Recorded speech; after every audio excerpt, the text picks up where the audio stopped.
जय माता रानी दोस्तों, आप सभी का बहुत बहुत स्वागत है आपके अपने चैनल राधा कृष्ण ऑफिशियल में। उम्मीद करती हूँ आप लोग बहुत अच्छे होंगे। तो ये बताने के लिए कमेंट बॉक्स में जय माता दी जरूर लिखिएगा। तो चलिए दोस्तों, आज हम इस वीडियो में जानेंगे कि साल 2024 में शारदीय नवरात्रि कब से शुरू हो रही है, कब समाप्त हो रही है। जिनको भी पहली बार व्रत उठाना है क्या वो उठा सकता है, और जो लोग भी नवरात्रि का व्रत करते हैं 9 दिन का, तो क्या उनको कलश स्थापना करना क्या जरूरी है, और हमें बाल कब धोना है, और हमें फोटो खरीदते समय हमें किन बातों का ध्यान रखनी है। तो इसी प्रकार के बहुत सारी महत्वपूर्ण बातें आज हम इस वीडियो में जानेंगे। तो आप लोग वीडियो के लास्ट तक बने रहिएगा, आप लोगों को शारदीय नवरात्रि से संबंधित संपूर्ण जानकारी मिलेगी। तो चलिए वीडियो को शुरू करते हैं और जान लेते हैं सभी महत्वपूर्ण बातें। तो सबसे पहले आप सभी को आने वाली शारदीय नवरात्रि की ढेर सारी शुभकामनाएं। तो सबसे पहले बता दूं कि साल 2024 में शारदीय नवरात्रि जो है वो 3 अक्टूबर से शुरू हो रहा है। दिन है गुरुवार, और ये 11 अक्टूबर को नवमी पड़ेगा और 12 अक्टूबर को दशहरा पड़ेगा। तो जो लोग भी 2 दिन का व्रत करेंगे वो लोग एक 3 अक्टूबर को करेंगे, एक 10 अक्टूबर को करेंगे, क्योंकि 3 अक्टूबर को प्रतिपदा प्रथम नवरात्रि है और अष्टमी जो है वो 10 अक्टूबर को है। तो जो लोग भी 2 दिन का व्रत करेंगे वो 3 को रखेंगे और 10 को रखेंगे। तो इस बात का आप लोग ध्यान रखिएगा। फिर हमें अष्टमी या नवमी दोनों तिथि में से किसी दिन हमें कन्या पूजन करना है, हवन करना है, ठीक है। अब चलिए दूसरा प्रश्न जान लेते हैं कि हमें बाल कब धोनी है। तो सबसे पहले बता दो कि सर्वपितृ अमावस्या 2 अक्टूबर को पड़ रहा है। तो कोई भी सुहागिन महिला 2 अक्टूबर को बाल नहीं धोएगी।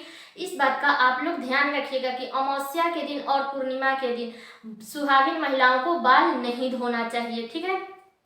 और बता दूं कि आप लोग नवरात्रि के पहले दिन नवरात्रि के दिन आप लोग बाल धो लीजिएगा, भिनसार में धो लीजिएगा। और प्रथम दिन बाल भी धोया जाता है और 16 श्रृंगार भी किया जाता है, ठीक है।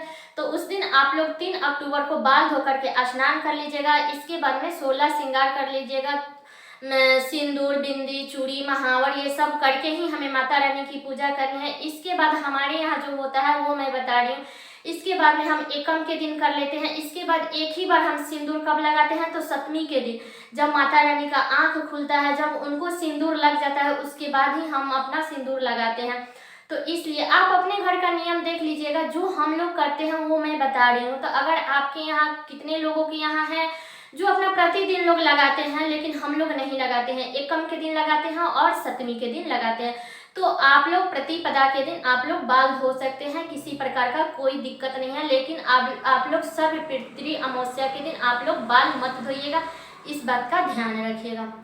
और बता दो कि जिनको भी अब की बार पहली बार व्रत उठाना है तो वो लोग बिल्कुल उठा सकते हैं, क्योंकि आप लोगों को तो पता ही है कि अब की बार कोई मलमास, खरमास, अधिक मास नहीं है। तो जिनको भी व्रत उठाना है वो लोग उठा सकते हैं, किसी प्रकार का कोई दिक्कत नहीं है। अगला प्रश्न जान लेते हैं कि जो लोग भी 9 दिन का नवरात्रि करते हैं तो क्या उन्हें कलश स्थापना करना जरूरी है। तो देखिए, ये आपके सामर्थ्य के ऊपर है। अगर हम 9 दिन का नवरात्रि करते हैं तो कलश स्थापना तो करना चाहिए, लेकिन अगर आपका सामर्थ्य उतना नहीं है तो आप नहीं भी रह सकते हैं, कोई दिक्कत नहीं है।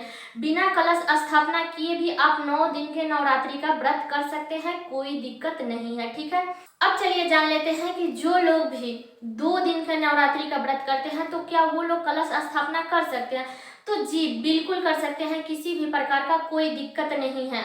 अगर आपका क्षमता है कि हम कलश स्थापना करें तो साधारण विधि से भी कलश स्थापना किया जाता है। ये नहीं कि जौ गिराएंगे तभी कलश स्थापना करेंगे, नहीं, हम साधारण विधि से भी कलश स्थापना कर सकते हैं, ठीक है। तो आप लोग कर लीजिएगा। लेकिन जो लोग भी कलश स्थापना करेंगे तो उन्हें एक बात का ध्यान रखना चाहिए कि कलश जब आप स्थापना करिए तो आपको अखंड ज्योत जरूर जलाना चाहिए।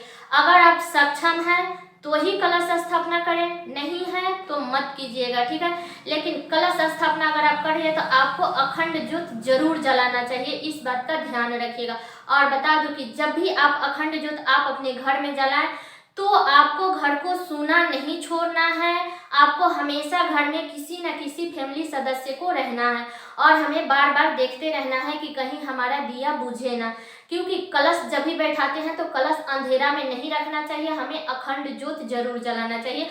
तो अगर आप 2 दिन का भी व्रत कर रहे हैं तो भी आप कलश स्थापना कर सकती हैं। अगर आप 9 दिन का व्रत कर सकती हैं तो भी आप कलश स्थापना कर सकती हैं। बाकी आपको ध्यान रखना है कि कलश स्थापना करें तो अखंड ज्योत जरूर जलाएं, ठीक है। तो इस बात का आप लोग ध्यान रखिएगा। अब चलिए जान लेते हैं कि फोटो खरीदते समय हमें किन बातों का ध्यान रखना है। तो सबसे पहले बता दूं कि जब भी आप फोटो खरीदने जाएं तो आपको इस बात का ध्यान रखनी है कि फोटो हमें ऐसे खरीदनी है जिसमें माता रानी का शेर का मुंह खुला नहीं होना चाहिए, ठीक है। क्योंकि मुंह खुला वाला फोटो सही नहीं होता है।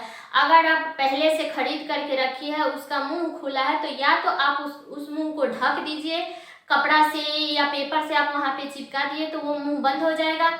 नहीं तो अगर फोटो है तो फोटो को आप लोग उसको विसर्जन करके और नया फोटो खरीद सकते हैं, ठीक है। और मान लीजिए कि कोई धातु का खरीद लिया है तो वो लोग कैसे उसको विसर्जित करेंगे, क्योंकि धातु का तो एक ही बार खरीदा जाता है। तो अगर आप धातु का खरीदे हैं तो आपको क्या करना है कि उसका मुख बांध देना है, कपड़े से बांध दीजिए या पेपर से बांध दीजिए, लेकिन मुख बांध दीजिएगा। खुला मुंह वाला शेर का फोटो का पूजा करना अच्छा नहीं होता है। इसलिए अगर आप फोटो खरीदने भी जा रही हैं तो इस बात का ध्यान रखिएगा। अगर आप खरीद ली हैं तो अगर आप इस प्रकार का फोटो है तो उसको इस प्रकार से आप लोग ढक दीजिएगा, ठीक है। अब चलिए जान लेते हैं कि क्या हमें नए फोटो खरीद करके ही पूजा करनी चाहिए। तो सबसे पहले बता दूं कि ऐसा कुछ भी नहीं है। अगर आपका पुराना फोटो है, अगर वो सही है, कहीं से कटा फटा फूटा नहीं है, तो आप उसी से पूजा कर सकती है जो पुराना फोटो है। ये नहीं है कि हमें हर साल नया फोटो ही खरीदना है, नहीं। अगर आपके पास में पुराना फोटो है, अच्छा है, तो आप उसी से भी पूजा कर सकती हैं, कोई दिक्कत नहीं है, ठीक है। लेकिन अगर आप फोटो खरीद रहे हैं तो इस बात का ध्यान रखिएगा कि खुला मुंह हो शेर वाला फोटो आप लोग मत खरीदिएगा, ठीक है। तो ये भी बात क्लियर हो गया।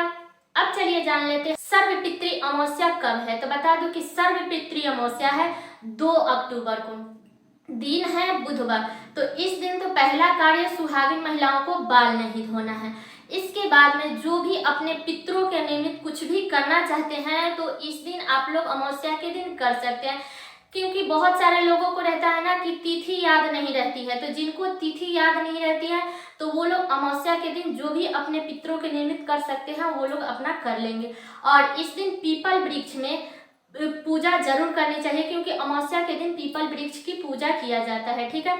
और इस दिन बता दूं कि 2 अक्टूबर को अमावस्या है, तो इस दिन आप अपने घर में कुछ ना कुछ जरूर छान लीजिएगा, ऑयली खाना बना लीजिएगा। क्योंकि ऐसा माना जाता है ना कि हमारे पितर आते हैं सुगंध लेने के लिए, तो इसलिए आप लोग अमावस्या के दिन कुछ जरूर छान लीजिएगा, ठीक है। अब चलिए अगला प्रश्न जान लेते हैं कि हमें मंदिर की सफाई कब करनी है। क्योंकि सर्वपितृ अमावस्या है तो हम तो पितरपक्ष में मंदिर की सफाई नहीं कर सकते हैं, या मतलब एकम के दिन कितने लोग सुबह में जल्दी नहीं उठ पाते हैं, क्योंकि हर कोई तो हर एक जैसा नहीं होता है। तो बहुत सारे लोग हैं जो सुबह में नहीं उठते हैं। तो देखिए बता दूं कि आप लोगों को अगर साफ सफाई करनी है तो जिस दिन आपके घर की तिथि समाप्त हो जा रही है, 15 दिन में ही हर किसी का तिथि पड़ता है, तो जिस दिन आपका तिथि समाप्त हो जा रही है तो वो उस दिन आप अपने घर का कोने कोने सफाई कर लीजिएगा। मंदिर में का जो भी डब्बा डुब्बी है, जो भी प्रसाद भोग रखी है, उसको साफ कर लीजिएगा। और बता दूं कि जो भी अन्न वाला भोग है उसको आप लोग हटा दीजिएगा। जो भी ड्राई फ्रूट है उसको रहने दीजिएगा। अब जैसे इलायची दाना हो गया या मीठा हो गया, तो ये सब आप अपने मंदिर में से हटा दीजिएगा, क्योंकि पितृपक्ष के दौरान वो सब छुआ रहता है तो वो सब अशुद्ध हो जाता है। तो ये सब हटा दीजिएगा। और जो भी डब्बा डुब्बी होता है, मंदिर का जो भी बर्तन है जो एक्स्ट्रा रखते हैं, नवरात्रि में हम बहुत सारे बर्तन निकालते भी हैं और रेगुलर के पूजा करने के लिए हम थोड़ा सा बर्तन रखते हैं, बाकी 9 दिन के नवरात्रि के लिए हम अलग बर्तन रखते हैं। तो जो भी बर्तन आप रखिए उसको आप लोग पहले साफ कर लीजिएगा अमावस्या के दिन। लेकिन आपको मंदिर की साफ सफाई सिर्फ आपको फोटो, मंदिर में का जो फोटो है वो छोड़ दीजिएगा, वो आप लोग नवरात्रि के दिन ही, प्रथम दिन ही साफ सफाई कीजिएगा, ठीक है। तो सब कुछ साफ कर लीजिएगा मंदिर का, बस आपको फोटो छोड़ देना है। और बता दूं कि जहाँ कहीं भी आप लोग तीर्थ स्थान पर जाइएगा तो वहां से आप लोग पहले ही गंगा जल ला करके घर में जरूर रख लीजिएगा, या किसी दुकान पर भी मिलता है, जो भी पूजा सामग्री जहाँ पे मिलता है वहां पे मिलता है तो आप लोग ले लीजिएगा, ठीक है। और बता दूं कि पूजा सामग्री हमें कब खरीदनी है, तो इस पे भी मैं वीडियो बना करके अपने चैनल पे अपलोड की हूँ। आप लोग चेकआउट कीजिएगा, आप लोगों को पूजा से संबंधित संपूर्ण जानकारी मिलेगी। उसमें एक एक सामग्री उसमें बताई हूँ, तो आप लोग उसको एक बार चेकआउट जरूर कीजिएगा। तो हमें मंदिर की सफाई अमावस्या के दिन करनी है, डब्बा डुब्बी जो भी एक्स्ट्रा बर्तन है उसको धो लेनी है, सिर्फ हमें फोटो छोड़ देनी है। फोटो की सफाई हमें एकम के दिन प्रतिपदा के दिन ही करनी है, ठीक है। तो सारी बातें क्लियर हो गई। तो बता दूं कि एकम के दिन आप लोग थोड़ा सा सुबह में जल्दी उठ जाइएगा ना, 3 बजे के करीब में आप लोग उठ जाइएगा ना, तो आपके सारे कार्य हो जाएंगे। आराम से घर का साफ सफाई भी कर लीजिएगा, उस पे से बाल धो करके स्नान भी कर लीजिएगा, 16 श्रृंगार भी कर लीजिएगा, और अच्छे से आप अपने मंदिर में शुभ मुहूर्त में कलश स्थापना भी कर लीजिएगा, ठीक है। क्योंकि कलश स्थापना हमें अब की बार सुबह में ही करना है, तो इसलिए आप लोग सुबह में जल्दी उठ जाइएगा। वैसे मैं बता दे रही हूँ कि कलश स्थापना का जो शुभ मुहूर्त रहेगा वो 3 अक्टूबर के सुबह में 6:15 से लेकर के और 7:22 तक रहेगा। इस शुभ मुहूर्त में आप लोग कलश स्थापना कर लीजिएगा। अगर मान लीजिए कि इस शुभ मुहूर्त में अगर आप कलश स्थापना नहीं कर पाती है किसी भी कारणवश, तो आपको सुबह में ही 11:46 से लेकर के और 12:33 तक, इस बीच में आप लोग तो किसी भी हर हालत में कलश स्थापना कर लीजिएगा, ठीक है। तो सारी बातें क्लियर हो गई। और बता दूं कि आप लोग जो भी नाखून वगैरह काटना है तो आप लोग पहले ही काट लीजिएगा, ये नहीं कि जब नवरात्रि शुरू हो जाए तो हमें काटनी है, नहीं, आप लोग पहले से ही काट लीजिएगा, ठीक है।